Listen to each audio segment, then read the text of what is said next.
to do the history of all Latinos in the United States in 6 hours, which is absolutely impossible. So I have to apologize for that, but also the reality is that there's more that you can't put in than what you really can put in. And so that's just my introduction to this. This also is an hour that sets up 5 other hours that follow. Así que esta hora es solamente una introducción de las 6 horas, 5 horas que siguen después de esta introducción. Así que vamos captando la historia de los latinos en los Estados Unidos, los cubanos, los puertorriqueños, gente que ha venido a este país, de Latinoamérica, en 6 horas. So this is only a fraction of the stories that we could tell. And this is the introduction hour that kind of sets the stage. And then the hours that follow, we do different periods of history, but we also focus on different peoples from Latin America, okay? And of which we try to do good history and tell good stories, okay? So I think I'm best used here if you have questions about how we went about the story or about how we went about doing the series.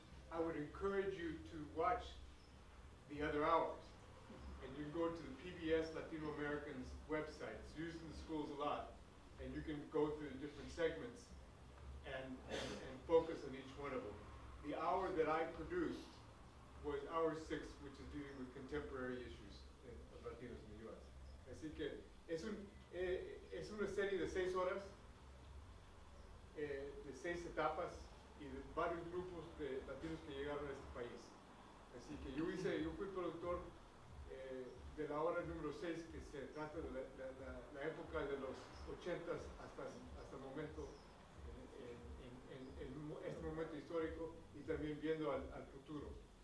Y yo también fui asesor en esta hora. I was advisor in this hour, producer in hour 6.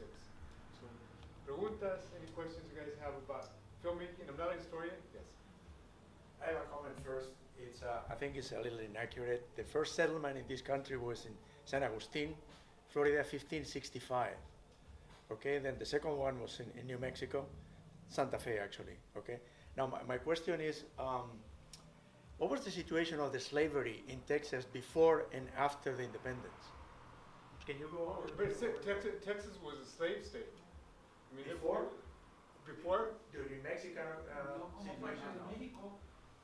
No. Slavery was abolished in the U.S. in 1864, 1865, in there. During Mexico was abolished. There was no slavery. There was no slavery in Mexico. So it was brought by the invasion, by the Texas independence. Well, they thought they could establish a slave state. Right. That's the thing, is that they wanted Texas because the Southerners could have a slave state, another state. Okay. Thank you. Que no, el cura Hidalgo declaró la emancipación de los indígenas y de los esclavos cuando en 1810 los invitó a unirse a su lucha. No dijo él que en ese momento los emancipaban. Lo volvió a reiterar en Guanajuato. Hidalgo basically emancipated slaves in Mexico. Yes, but by the United States taking over that state, they would reverse what Hidalgo had already done in what was previously Mexico. Los norteamericanos pueden deshacer lo que había hecho Hidalgo. It's history moving, it's borders moving and laws moving, depending on who conquered, who has possession of that territory. Yes? One more thing. You go over the consequences of the Anglo invasion in the Mexican territories. So all the things that happened to the Mexican landowners and families and everything.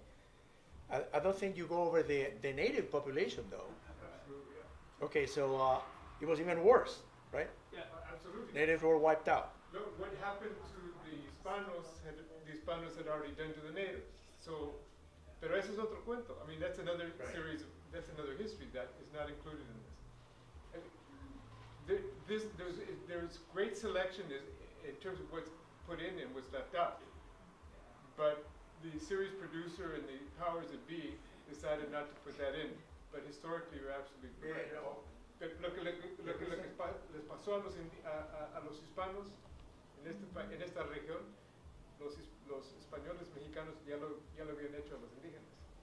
Así que but this is sort of a romantic look. I mean, the mission is a romantic look. But in the missions, there was a lot of mixing between the natives and the Mexican Americans. So up to some point, well, they were pure natives, but there were a lot of mixing too in the mission territories. Okay, Oh, yeah. so when the missions were disbanded, all that was even a bigger disaster, right, to the natives, right? Yeah. Well, the thing is that a lot of the people who came were mestizos already, and they married with indígenas, so they're even more mestizos than others.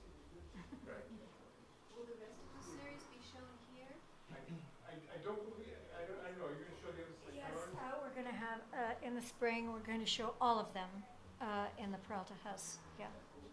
We won't always have a question and answer with a producer. This is a special thing today. But not to undercut what you're doing, Yeah. which I think in Peralta House is a good setting to do it. You can also go online. Yeah, I mean, yeah, you can go online. Do you have that already set up schedule-wise?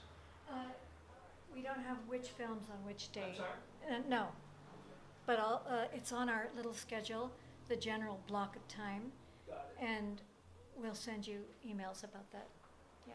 Get on your email list. Okay, all right, yes. It's nice to see these with a community because then you have a dialogue. I think that's the value of seeing these films together is that you have a dialogue and discuss it with other people because this is an important thing in terms of some of you have expertise and know history of this era that the rest of us may not, and I think we learn from each other. I think it's a good point. And it was so great to have Alex being so critical.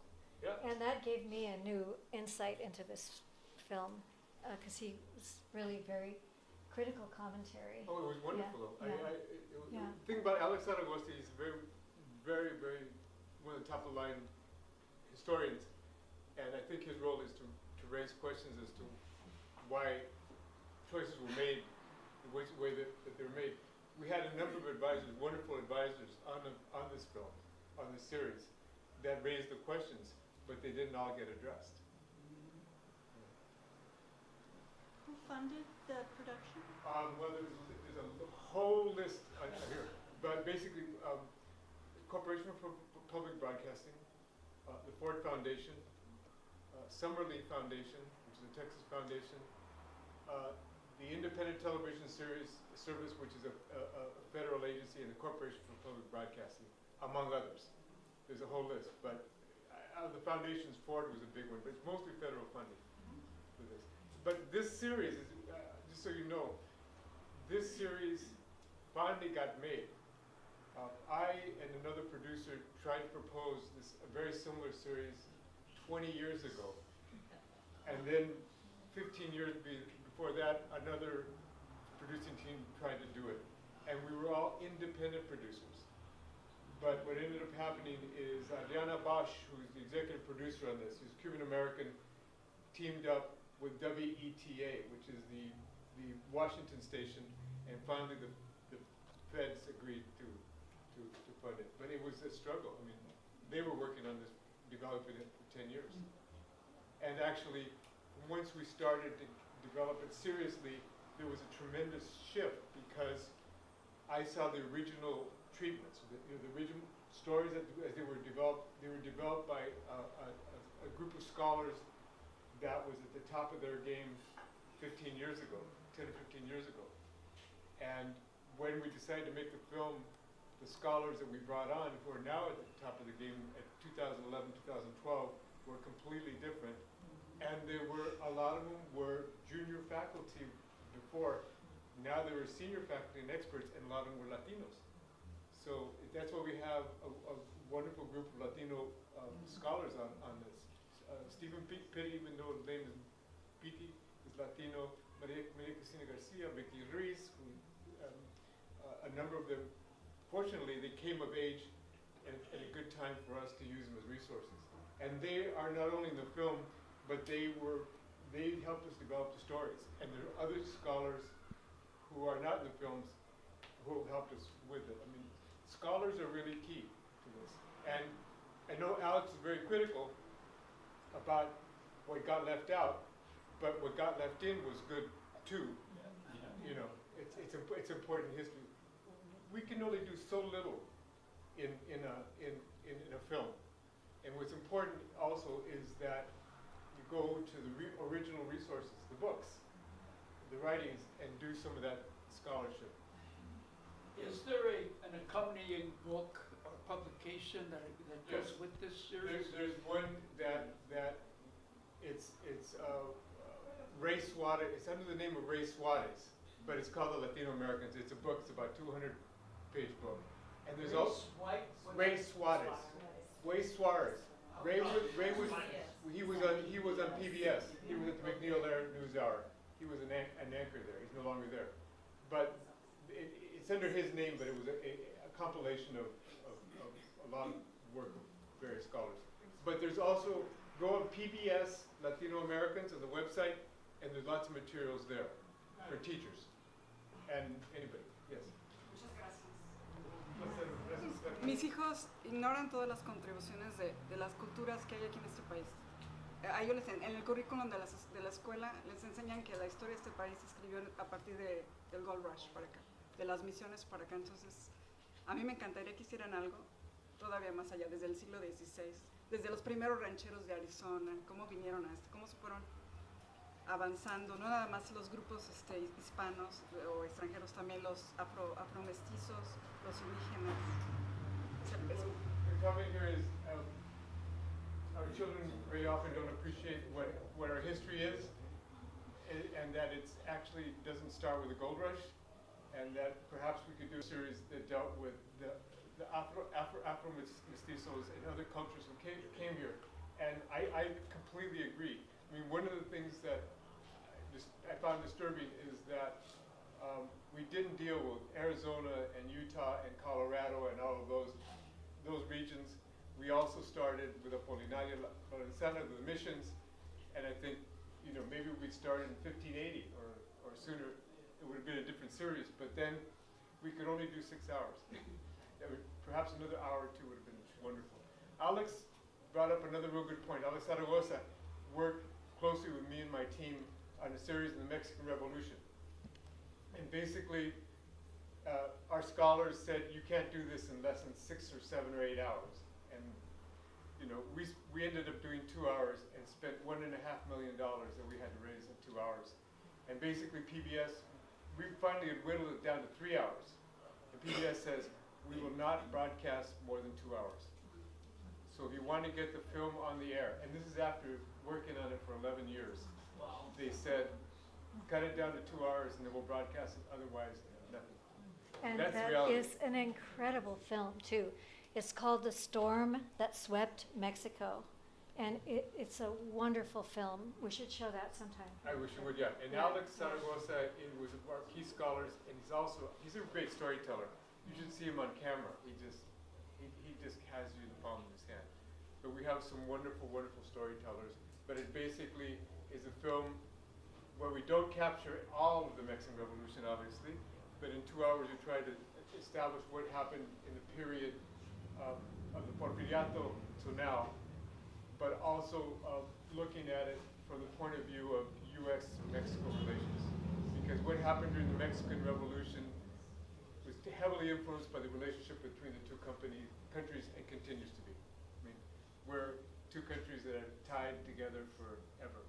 And that's what we try to deal with. And Alex was one, terrific scholar. I hope you have him back again soon. Oh, yeah. Yes. Sí. Yo antes que nada quiero agradecerles de verdad todo el trabajo y el esfuerzo que hacen por todas estas comunidades de nuestros antepasados, que en realidad ha sido mucho sufrimiento el que ellos han dejado, mucha soledad, familias que han dejado, y no se les ha valorado el esfuerzo que gracias a esos antepasados Estados Unidos ha crecido mucho, porque la mano de obra desde la tierra y tomate que se lleva la manzana a su boca ha sido por esta gente tan humilde que lo único que pedía era trabajar para sostener sus familias. Y así sigue. Y también si en los episodios que ustedes dicen que van a ser por 6 horas, se pudiera hablar un poquito de mi líder, que es César Chávez. Pero fíjense que ya se hicieron las 6 horas, ya están hechas. Y en la hora número 5 está César Chávez. Gracias. Sí. Y también hay otro documental que hicimos hace 20 años que se llama The Fight in the Fields, la lucha en el campo, sobre César Chávez, que es de 2 horas. Pero la hora número 5, en la computadora pueden buscar ahí Latino Americans PBS y ahí encuentran en la hora número 5, ahí está el cuento de César Chávez. A usted muchas gracias. You speak of the series, there's 6 parts, are they all done? They're done, yeah. They They're were on done. the air in 2000. Is this the first of the series? This is the first, this is the introduction. Yeah. Looking forward to the rest. Oh yeah, go online, PBS Latino Americans. And here at Peralta. Y han todos firmado nuestra lista porque si tenemos su email, su correo electrónico, entonces recibirán noticias cuando mostramos las demás películas. Yeah. Muchas gracias por tenerme aquí también, Holly. Yeah. Gracias por